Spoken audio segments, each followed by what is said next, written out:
Well, hello. You know, am I supposed to say this? There may be some man that's better looking than I am, but I'm not bad looking man. Well, I just had to be funny about that. Yeah. Well, it's a blessing. It's a blessing to be around. But I thank the Lord. You know, I mentioned in one of my videos about um, about the fact that God spoke to Moses.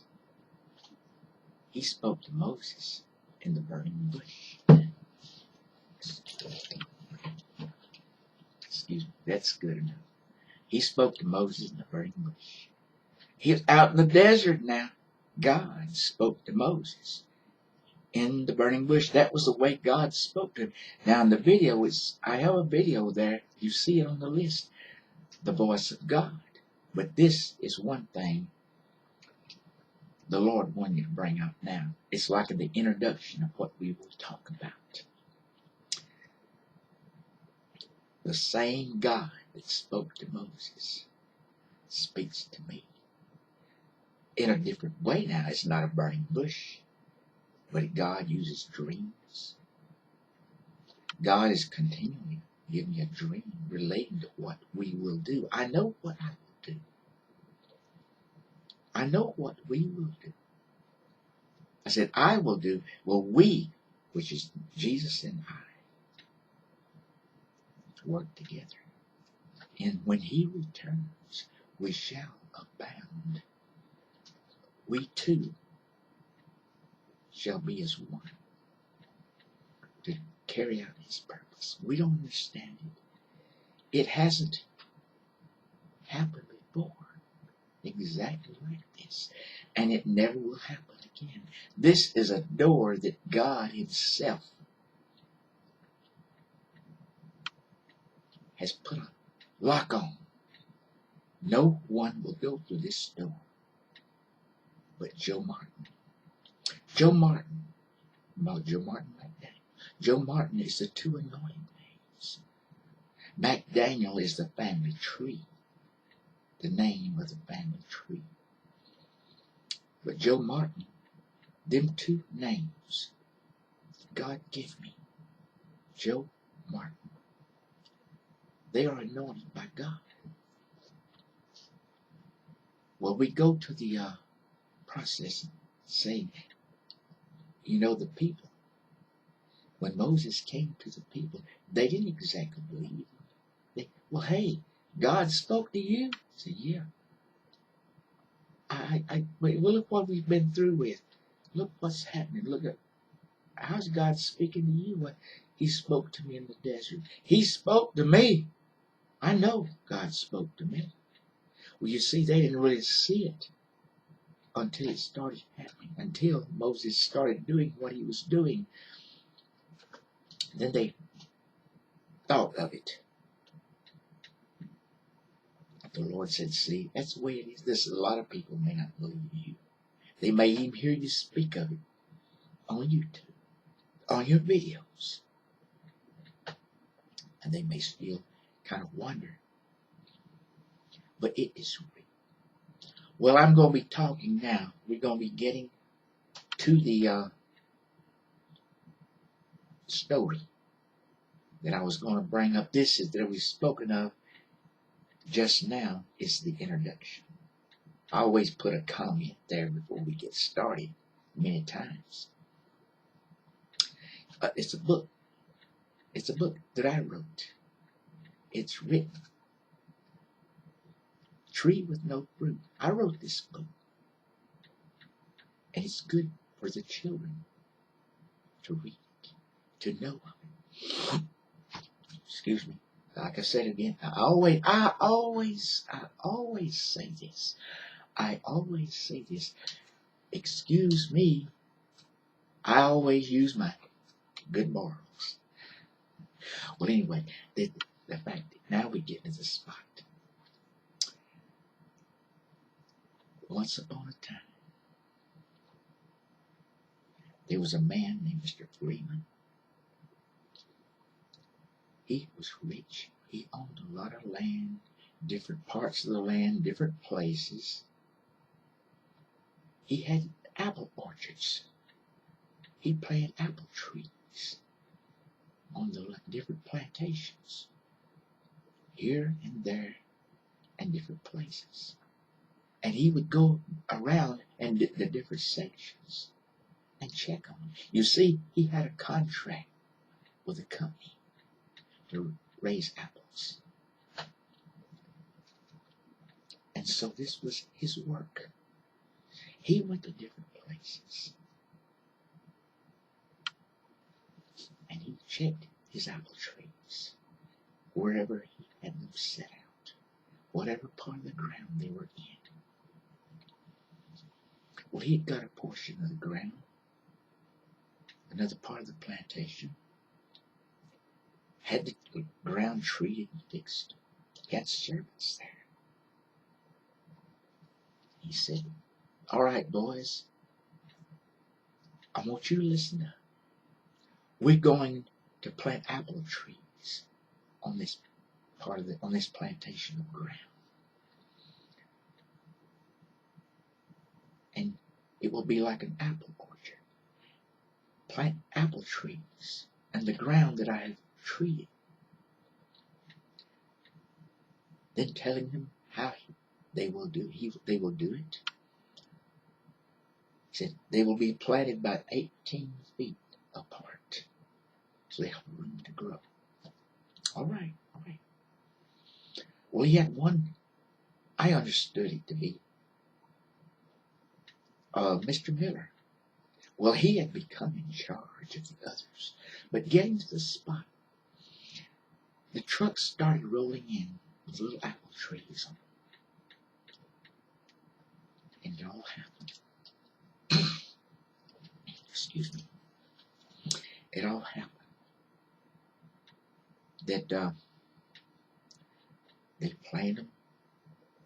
Mr. Freeman, he watched them and made sure they was doing it right, keeping everything in line, putting out all the trees in the spot they were to be put out.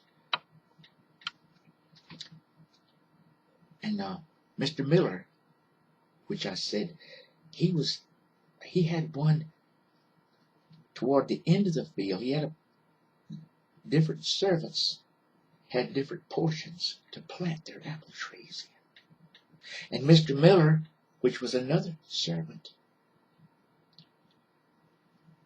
he had at the end of the field, toward the end, the far edge of that plantation, he had his section that he would plant all his apple trees.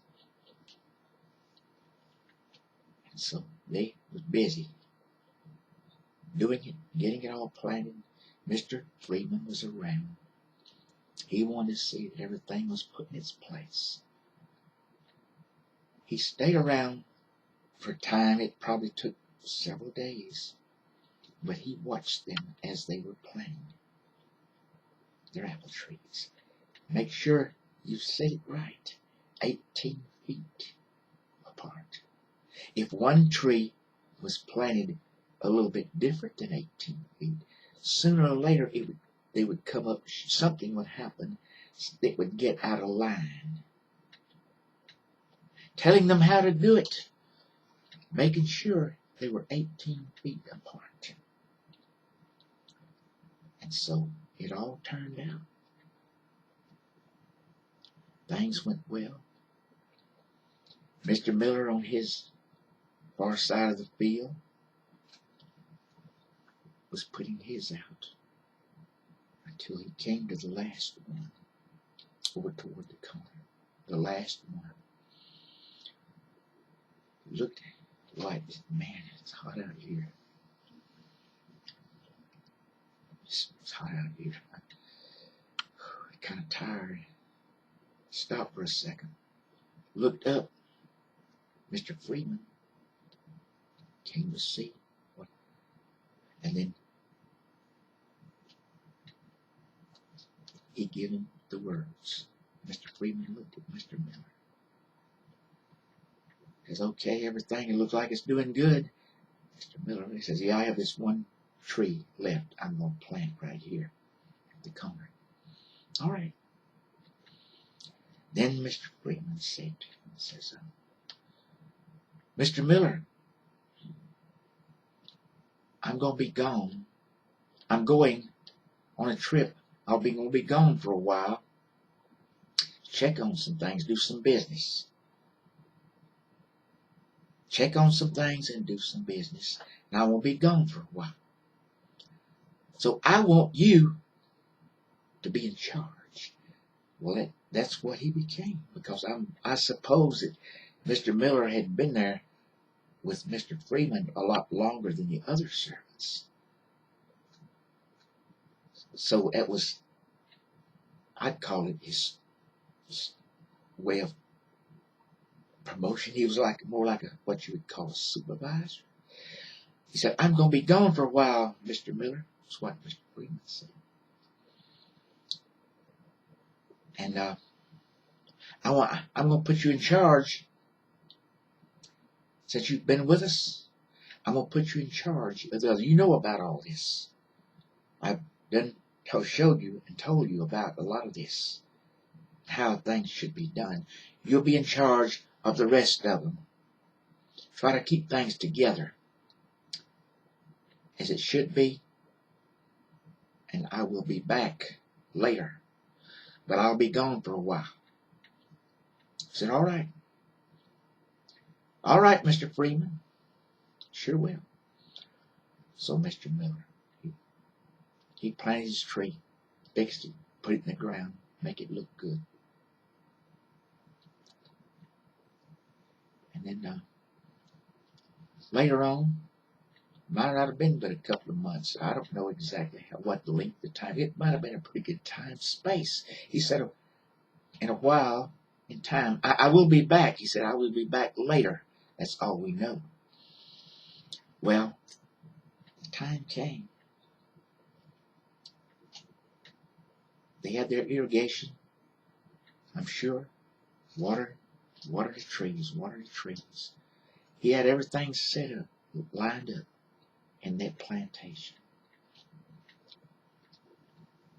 That everything would be, they'd have the moisture they needed.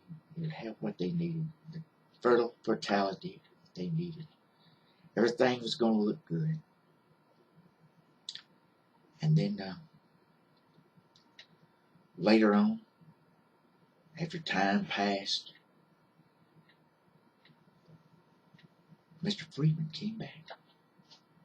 He said, well, everything looks good. Man, they're growing, aren't they? Ain't that great? They're growing. Yeah. Well, it'll take a little time for them to get on up to where they can bear apples now. But they're growing. So we walked on over to where Mr. Miller had been.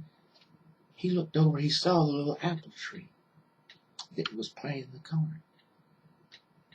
Well, it don't look like it's been doing too much. It's just here. And so,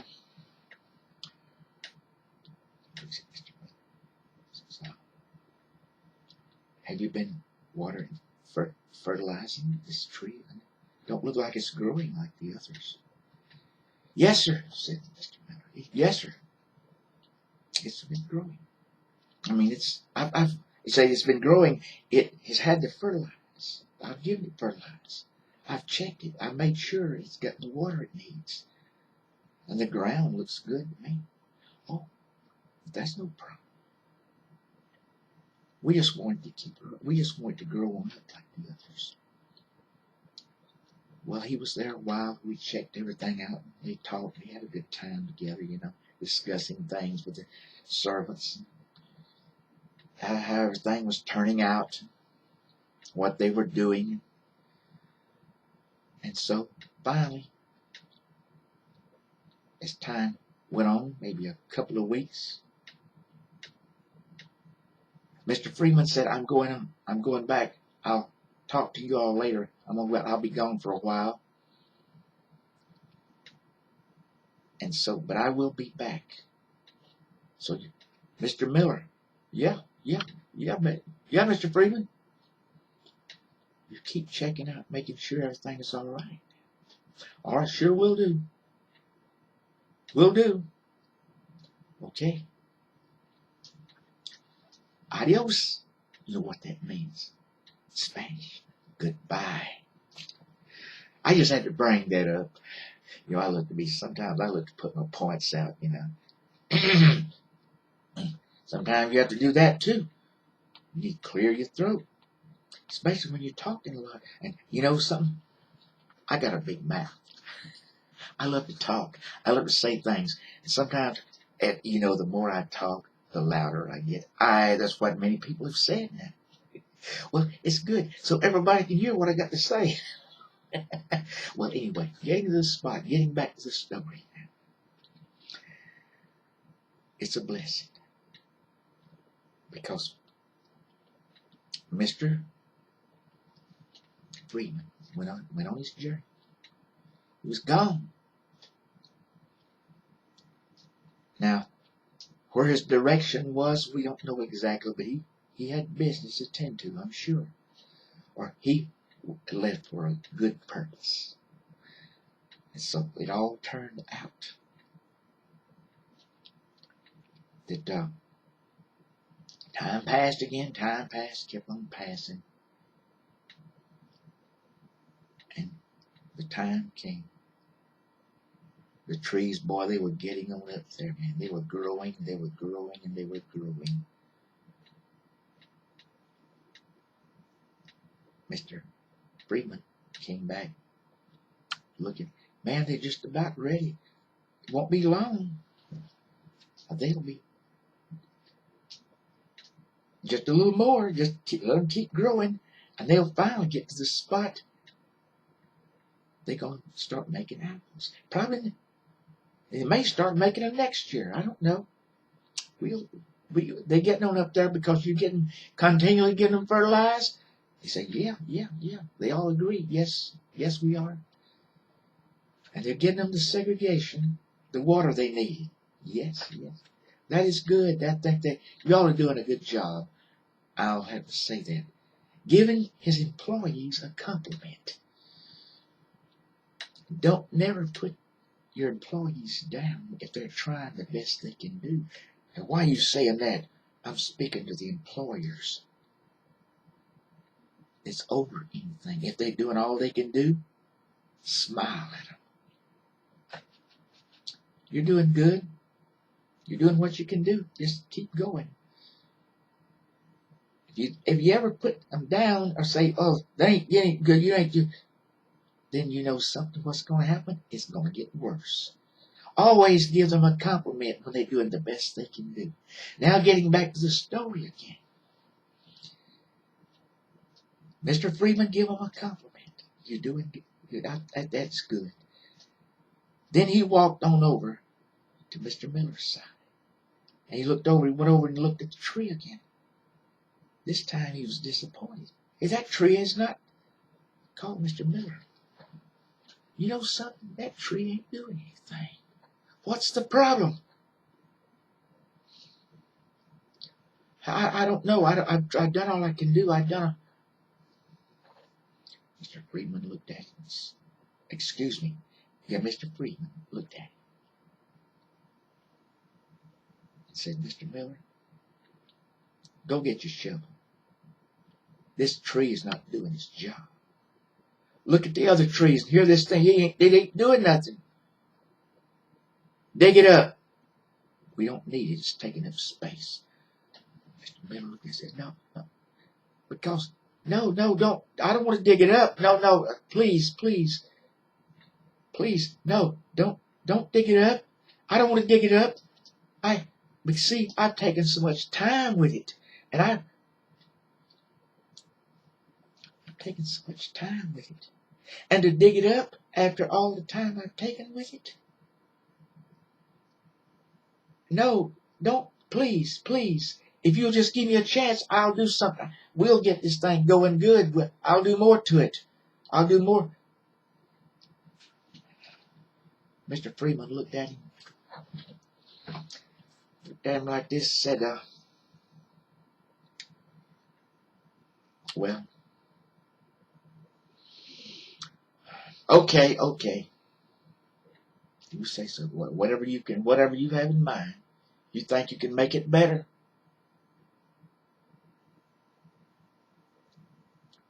You think you can make it better, then you do it. Now, if it had been any of his other servants, I'm sure Mr. Freeman might have said, "Do what I'm telling you to do. Dig it up."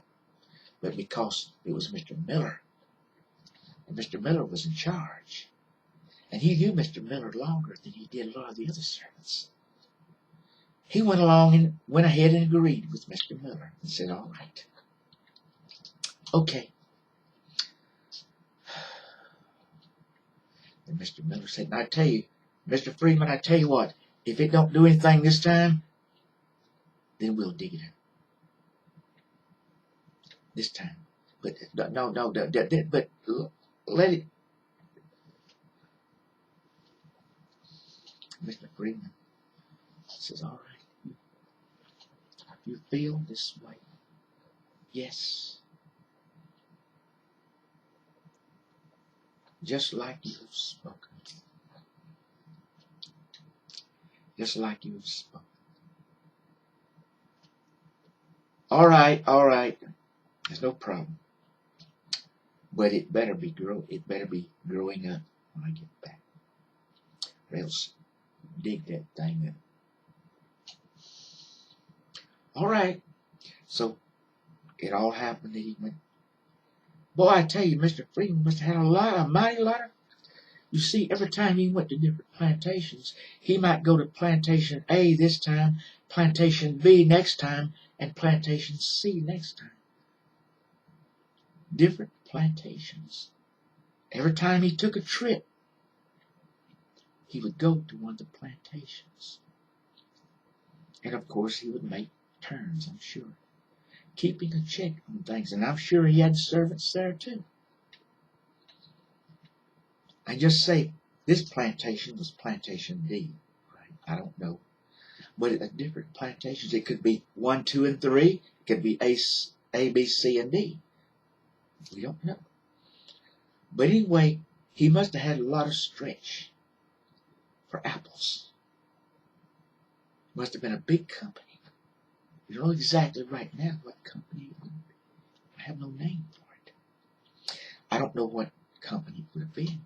I wouldn't be able to say it. But anyway, Mr. Freeman, he left. He went on his way to check things out, to tend to some more business. But I'm sure at every plantation, each plantation he went to would have different papers to fill out about this one, the schedule of that, the quality, and what should be done. There might be a plantation there that was ready to be picked, and he would have to see that the loads was coming in. We don't know what all, but he had business to tend to, because he was rich. Mr. Freeman was rich.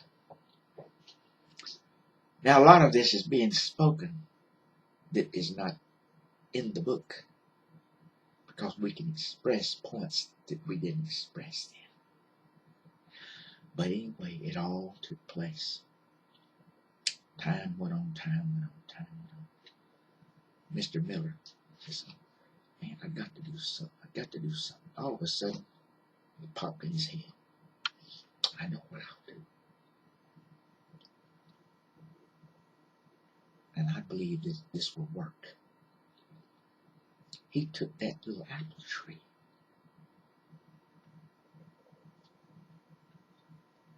He checked about the middle of the garden. He found a space where it could fit. Oh, this was a space that wasn't really covered. And it would be 18 feet from each one of the apple trees on the right and on the left. It would be in the middle. That's a good spot right there. This place wasn't filled. Because first he went into the middle of the garden to check and see if there was a spot he could put it. And so he found a spot. He went back, he dug the apple tree up. Dug it up, every bit of it, by the tap root, everything.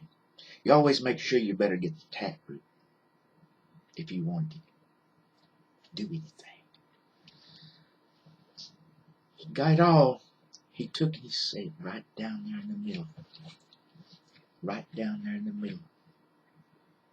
Fertilized that joker. Fertilized it good. Put potting soil on it, put all kind of stuff around it. Some of the other servants came and said, "Hey, Mr. Miller, what you doing, man?" "Oh, this was a tree that was on the corner." "Oh, yeah, I know Mr. Freeman said something about that. I'm fixing this one. I'm fixing it. It's going to do good, I do believe." "Okay, hope so." Well, they kind of hoped so. They didn't have no, they just went along with what Mr. Miller said. He got that thing down in the middle of the field. He went to one of his friend's house that had an apple tree of a certain kind. He spliced the bark off his, it was one of, he had talked with one of his friends. "Can I have a splice off your apple tree?" Yeah, right here." Spliced the limb off. Kept it moist. Then he went to another friend's house that had another kind of an apple tree. Asked him, "Can I splice? Make a splice off of here?" "Because of you." "Well, yeah, okay, let me go out there and see what we can do." They found a spot where you splice a limb. You know, that splicing and slicing is like two different things. You splice the bark on the trunk. Took it, put it in moisture, wrapped it up, kept it moist. We got it back to the apple tree. It was big enough. He could do this, but it still wasn't growing like the others. He spliced the bark on this tree, this little apple tree that was in the middle. He spliced the bark. He stuck it on there, stuck the limb on there, wrapped it good, real good and tight, each one of them, until the splice would saturate into the bark of the tree. And it took. Well, it was already set on there. It was already an apple tree that would have that one kind of apples. But these were two different splices that would have a different kind of apples that would be on there. You have to see this. There's several different messages you can give to this. Several different things this could pertain to. Different fruits. Different kinds. Similar. But then, as time kept on, everything went well. And you know what? That apple tree started growing. The others, I guess, stood there kind of sometimes with a, I look funny that way. I'm not scared.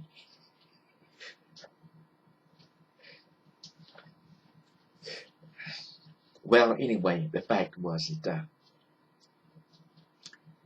the tree kept growing and looking good, looking good. I said, "Oh, I've got it. Well, the time came. Here come Mr. Freeman. He had made his journey. He came back. Walked through. Boy, everything is great, man. Look, I believe he looked over to the middle. What's this?" Mr. Miller looked at him with a smile. "That's a special apple tree." "Huh? What? Where's it?" "I dug it up." "You dug it up? What? This is the apple tree you said could never work. It looked like it was not going to make anything out of it. Therefore, if it wouldn't have made anything out of it, it would have had no fruit on it. It would have been a tree with no fruit. Man, it looks good. What's this? It's got a different kind of. See, they was beginning to bear apples now. All the others were. They were getting on up there. But this one, well, what did you do to it? What did you do to it? Well, I put special sources around it. You can get these sticks. You stick around the trees to make them grow. You can put fertilizer on them. You can do this. Plus, the underground soil that was underneath the taproot was richer. He said, this tree is going to be fantastic. And he said, like, hey, I'm not going back all of a sudden. I'm going to be around here. I've done basically all this stuff, so I want to be with y'all. So they was with him for a length of time, good length of time. And then he looked and realized, this apple tree you planted in the middle, that's that little apple tree that I had no faith in. Would never make it. But look at it. It looks like it's becoming better than all the rest of them. It's a greater. This apple tree turned out to be more fantastic. It was like, what would you call it? Being on the showcase. Out of all the plantation, the field of apple trees, this apple tree turned out to be greater than better than all the rest of them, because it also, well, this is like a showcase, a model showcase in the middle of the field, because out of all the other apple trees, this apple tree has three different kind of apples. Well, we'll keep this apple tree special, because the apple company wanted that one kind of an apple. But this tree had different kind of apples. And we'll keep this tree. This tree is going to be here in the midst of the field when we picked all the apples off the others. Because this apple tree has different kind of apples on it. Yes, it looks like a showcase. So what did he do? This is great. This is wonderful. He went and invited his friends. Says, come to the party. We're going to have a party. Come to my place. Behold the apple tree that's different from all the rest. Because this apple tree didn't look like it was going to make anything out of it, and now it looks like it's greater than the rest of them. It stands out beyond all the other apple trees. It stands out in the midst of the field, beyond all the other trees. Come to my party. We're going to have a party. We're going to eat, drink, and be merry. You know what that relates to now? We're going to get to the spot.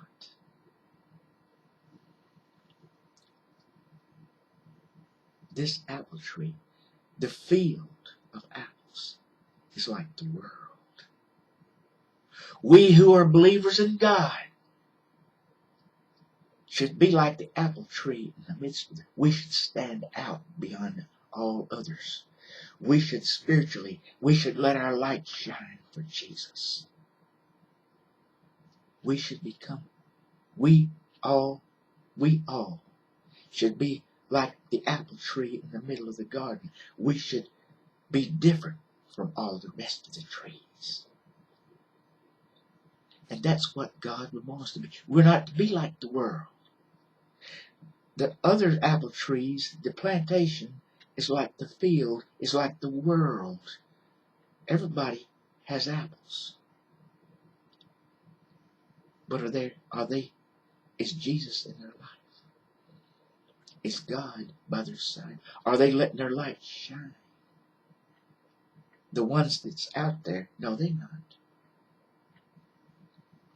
But we all can be. Having Jesus in our life, we're a new creature in Christ. we can be different from all the rest. Now we know, in another phase we can look at it, Jesus is greater than all of us as apple trees. He lets his light shine. He is greater than all the trees in this world. He is greater than everybody in this world, I'm saying. And we should be greater than everybody in this world is living for the things that God is not pleased with. We should let our light shine. We might start out, we might go through complications, tough times, and all like that. Spiritual fiery darts. But if we got Jesus, we can come out to be greater than what the world can afford. This is a message. Let us be like the apple tree in the midst of the garden. Let the garden in the midst of the field. Let us be like that apple tree in the midst of the field. Let's stand out beyond the things of this world. Let our light shine. We do let our light shine by using boldness, living exactly the way God wants us to live. Be committed to God. Jesus should be our all in all, everything.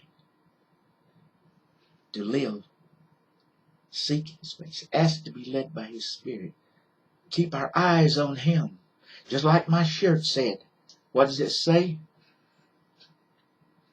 My lifeguard, what? Walks on the water. You can't see it all. But it's my lifeguard. Who is my lifeguard? Jesus. As long as we keep our eyes on Him, we will spiritually walk on the water. We can spiritually grow. We can spiritually have a light that will shine in darkness. We can stand out beyond the rest of the field. All the others is of the world. We can be different. Boldness, we need it. It's bad that a lot of the churches don't have it. But I know I'll let my light shine. I'm going to do all I can for the Lord. And the Lord has appointed us. No matter what, step forward, son. You are appointed for these last moments to do my work. How will we do the work? But just what He said. Letting Him live in our life and have His way in us. Put self-centeredness. Die to the things of the world. That we can live in the ways of God. Put self-centeredness under our feet. Look at me and stuff. No. We don't look at us. Look at the one inside of us. He does all the work. We love everybody. We'll talk to you later. Bye.